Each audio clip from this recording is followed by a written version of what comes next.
Most companies, they hired an SEO agency or some sort of agency like a year or two ago, maybe if not even a few years, even 3, 4 years ago. And chances are these sites haven't really been touched upon in years in most Yeah, cases. So that's yeah. where we have a huge advantage as well. It's hard for companies to update their site because they relied on another company to do it. And they have their logins and the contract's over. So remember, guys, Google always looks at your site over time. There's a word for it, historical data. It's tracking over the years, like how often your site is actually getting updated. Are there new articles getting published or not? Is the homepage or some of the articles getting updated or not over time? So we talked about today, obviously, backlinks, topical authority on the site, and it's historical data over time. How often Yeah. is your site getting touched up upon, updated, content added? And these three vectors is where we can beat pretty much virtually most of our competition, especially in local with small businesses. They're severely lacking. If you're in one niche, let's just say you're in trees or if you're in roofing and you're like, okay, I'm gonna build a site. If you're in one city, this works as well as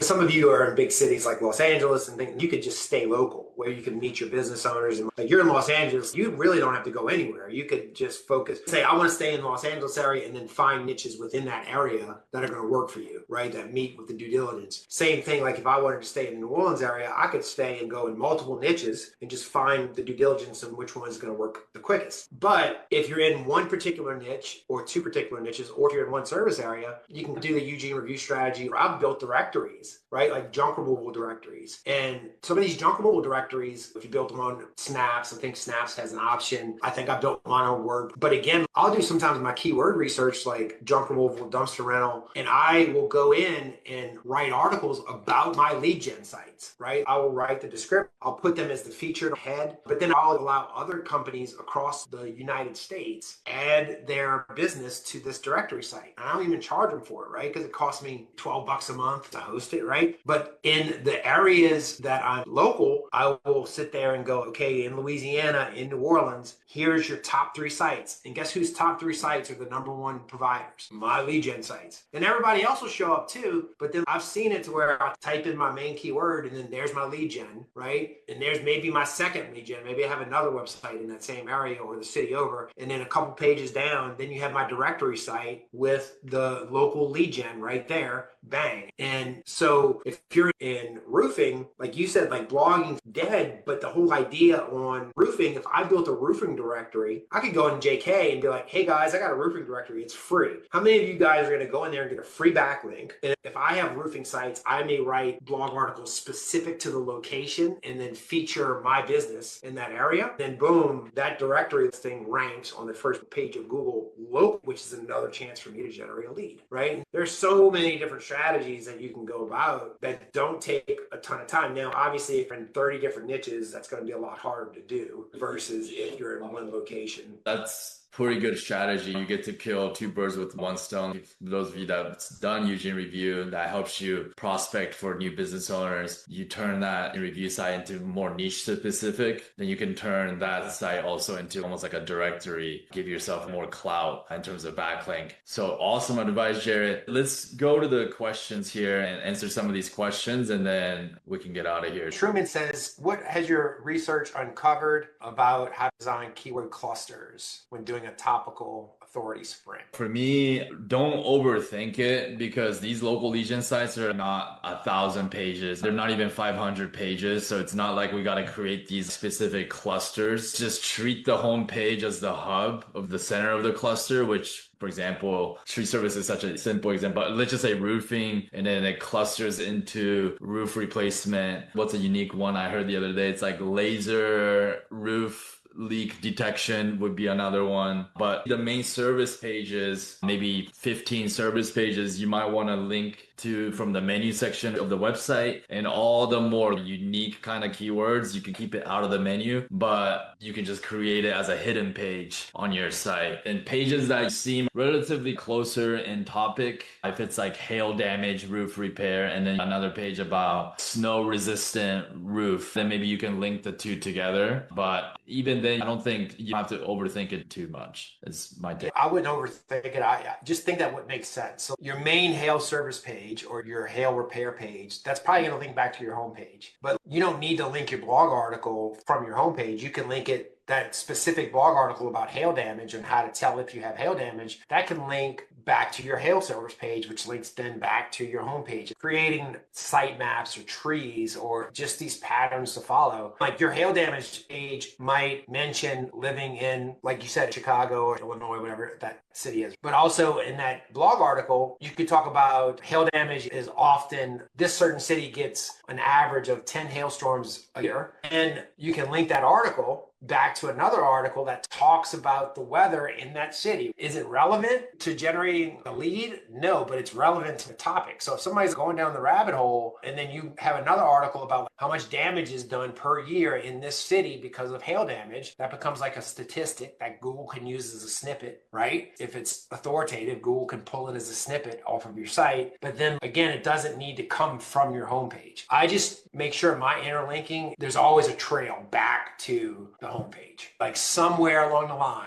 it can go back. So if I go deep into blog articles about hail damage, it might start with hail damage, and then the next article will link to the last article, and then the next article will link to that article before that one, and then the first article will link back to the service page, and then that service page links back to the homepage. So as long as it's like a roundabout, and it can end at any point, it doesn't really matter. You just got to make sure that like it all goes back. Yep, agree with everything Jared just said. A good rule of thumb too is from your homepage, it's good to link to your main buyer intent keywords, which are service pages. Basically, you know, the main ones, right? Roof repair, roof replacement, roof installation, all these kind of things from your homepage. And then when you're talking about more information type of articles that you write, basically not just to really generate leads, but to gain authority with Google, which are things maybe more specific, more long tail information based, such as weather patterns in Chicago or roof material that is hail resistant, like more information based queries. Then those articles you don't link out directly from the homepage. Those articles maybe you link out from one of the service pages, and those pages can link sometimes to the homepage because it is still carrying like link juice and like clout all the way to the homepage. That's always fine, but it can sometimes link to a relevant service page as well. The homepage is the center of the circle. The one circle beyond the homepage is going to be your main buyer intent kind of keywords. And then the circle beyond that is going to be more outer limit sort of information based query type of articles. Like I see a lot of students make the mistake. They link back to their homepage, but a lot of times they'll use their brand name. Let's just say it's Miller's Roofing, right? So on the service page for roofing, and we do a roof repair or hail damage repair, they link Miller's Roofing on the hail damage service page, right? That's not a bad thing, and you can do that for some of your service pages, but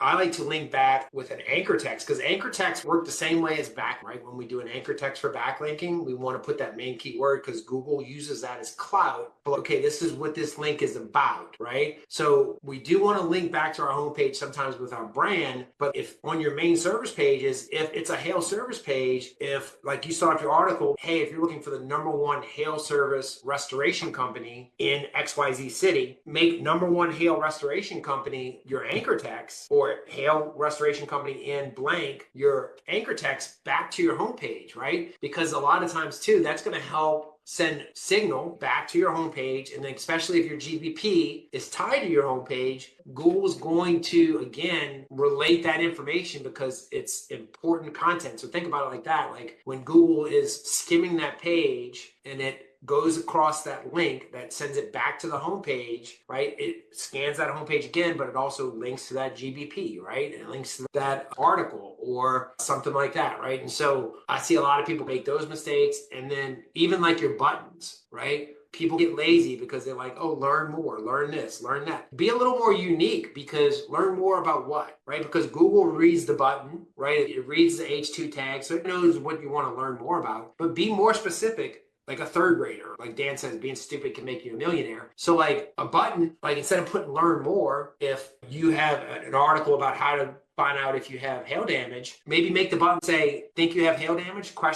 With the button, right? And so now Google knows that this button acts like an anchor text, and the text within that button is going to lead me to that answer. So it's almost like an FAQ. It's going to lead me to that answer instead of just saying, click for more info. right? Everybody does that. Click for more info, learn more. Be really specific about it, because I feel like those are the little things like that's on-site SEO that sets you apart from everybody else. Like renaming your pictures. You should rename your pictures before you upload them to your website. Rename them what it is. Rename them the keyword service. Those types of things. It's like those little bitty things will bump you up when you start adding all those things together.